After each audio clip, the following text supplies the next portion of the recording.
Welcome back to Community Update. My guest today is Cheyenne Jones, the Assistant Property Manager of Akoma, and she joins me now to talk about what is going on in that community. It's good to have you in the studio, Cheyenne. Thank you, Promise. It's so nice to be here. Interesting. Can you describe to us what Akoma is all about, really? Sure. So Akoma is a geographical hub for intergenerational living and economic prosperity for African Nova Scotians right here in the Halifax area. Interesting. So what exactly do you do at Akoma, and how does it affect the Black community? I'm the assistant property manager. Right. And so my job is to work on a team that helps to develop right now we have 320 acres of land, which is our greatest asset. And I'm a part of a team that gets to work on developing projects on that land that will bring forth economic opportunities for our people in the greater community. Right. The first time I checked on the internet, I saw that Akoma is spelled A-K-O-M-A, but it's said differently, A-K-U-M-A. What's the difference and how is this pronounced, really? Right. So when you look at the word, people will want to say Akoma, but it's Akoma, and it actually comes from Ghana. It means, the word means heart in the Ghana culture. Oh, this is interesting. Right. And so the board chose Akoma because also the word denotes love and compassion and all of these wonderful things that we want to be able to reflect in our community for our people. Interesting. And a lot of times when you go up to check for that name and you find a lot of things going on around Akoma, what are these developments that your guys are doing, and how exactly can people from the African community, kind of benefit from what you're doing? There's a lot going on, you're right. And first of all, I think it's important for people to realize that the 320 acres that we do have is the largest Black land holding in all of North America. Wow. If there is another one that's larger, I hope somebody will write in and correct me so I'll be able to switch this up. But we're making history. Good. And that property has been making history from its inception. Right. So it was birthed because out of the need to provide housing for Black children back in the 1900s, when due to systematic racism, Black orphans or homeless children or children that just needed social supports had no place to go because the white institutions would close their doors on them. So local leaders from the church got together, and they were inspired by what was happening in the United States because there was a colored home in almost every state in the US. And so they built one here in Nova Scotia, and it's the only colored home in all of Canada. The doors opened in 1921 to over 3,000 Black people on the property, which was the largest gathering of Black people since the Loyalists, you can imagine. And you know how we are, we're loud, we're excited, you got all kinds of emotion, so it would have been an incredible day. And we made history, and we're still making history. Interesting. Yeah. So, talking about history, really, a lot of people would think that traditionally we know that there's something called like orphanages, but what you're doing seems to be different from that traditional thing, like building homes for Black children and also training people to stay with them as real parents. Tell us a little bit about that. That's right. So back in the 70s, the orphanage itself closed because orphanages were no longer practical in Canada. Okay. Right. So when the orphanage closed, it stayed abandoned for several years. And then we opened up, immediately upon closing, we opened up the Akoma Family Center, which housed the children. And it was funded, operationally, it was funded by the Department of Community Services. And that still happens today. So there's about 7 children in that property now, which was about 100 meters east of the original home, okay? And so there's really 2 entities. There's Akoma Holdings and Akoma Family Center.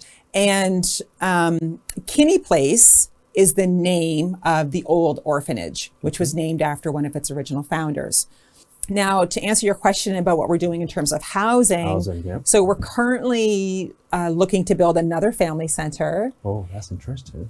Yes, because we have so many children that this is a great need for in our community, and we're currently looking to build another facility, and we're really looking to train the parents who have children in care on how to be able to parent for the need of their children instead of continually, because sometimes, the child would be in care, but the parent isn't getting any education. So they're continuing to do the same type of thing, and their child is ending back in care. Yeah. So we want to keep the child in the home, bring the parents in, let them stay together, and help the parent be able to adapt to what the child needs. Can you walk me through the steps or the processes involving intake of these kids into your facility and what you do, and how are they cared for there currently? Because you don't have the parents in there yet.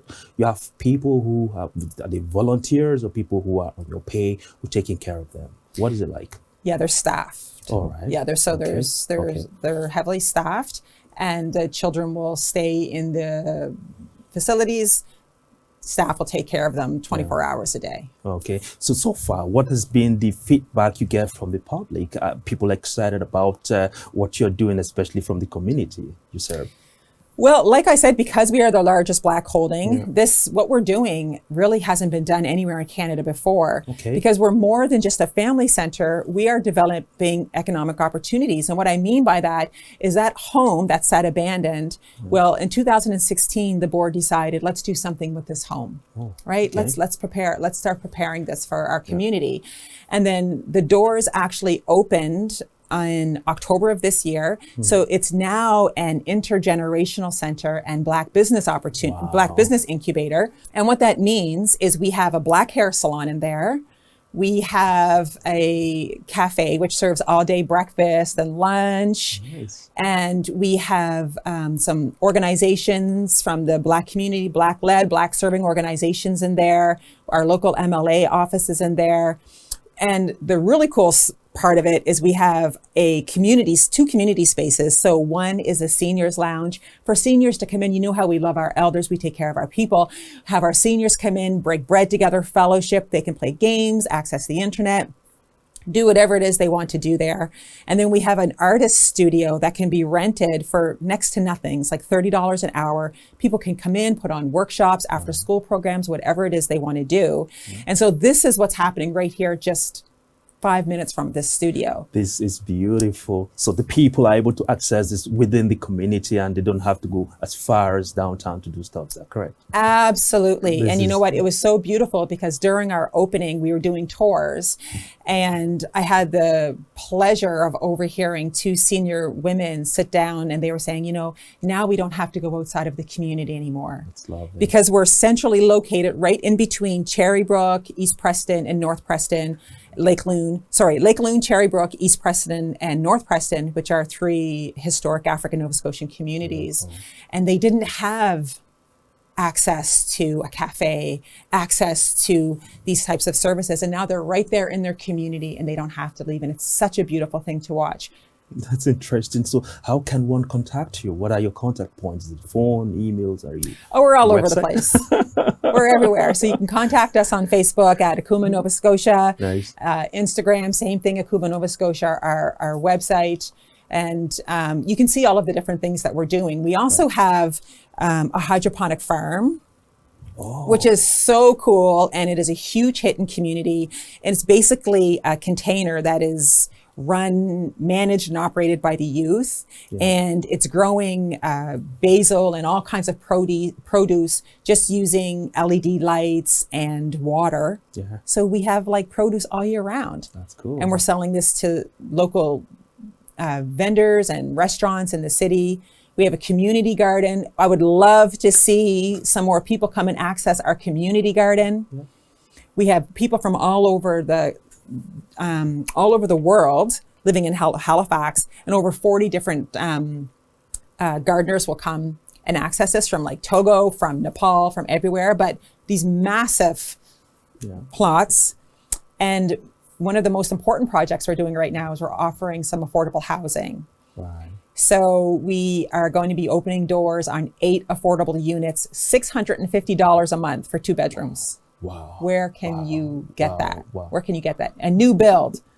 And we're hoping to open those doors in March.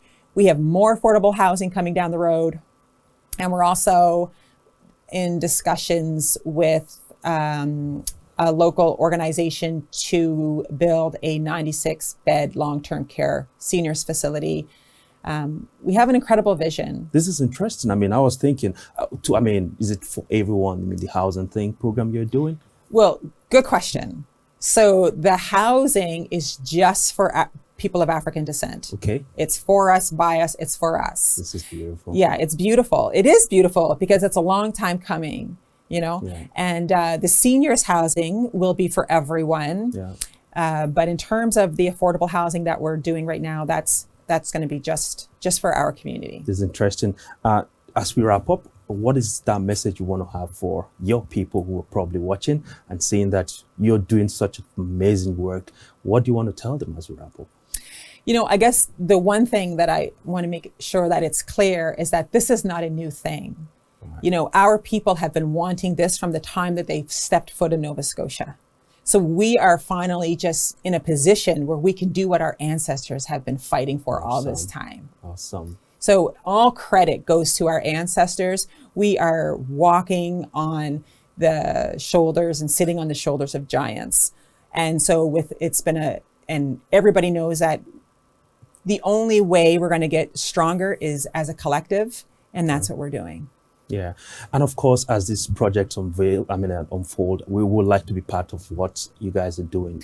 Absolutely. Doors are open. Please contact me. Anybody that even wants to come for a tour, I would be more than happy to take you through, to take anybody through, to show you what's happening. Because you know what, I just want to thank you even for just having us here today, because unfortunately, sometimes mainstream media doesn't really want to say what's happening in Black community. Beautiful. But what we're doing is amazing. And thank you for bringing us into the homes of other people that we wouldn't have had access to. Absolutely. And in fact, that's what we look forward to doing, like building those bridges and making sure that we amplify what we do in our communities. Thank you so much, Cheyenne, for coming over. Thank you so much for having me today. And that was Cheyenne Jones, Assistant Property Manager of Akoma. For more updates on the activities in the community, if you have any event or activity that you would like the community to know about, why don't you send us email to communityupdateNS@gmail.com, and let's help you reach your audience even faster. And also, don't forget to subscribe to this channel and hit the notification bell. I am Promise Okoy, and I'll see you soon.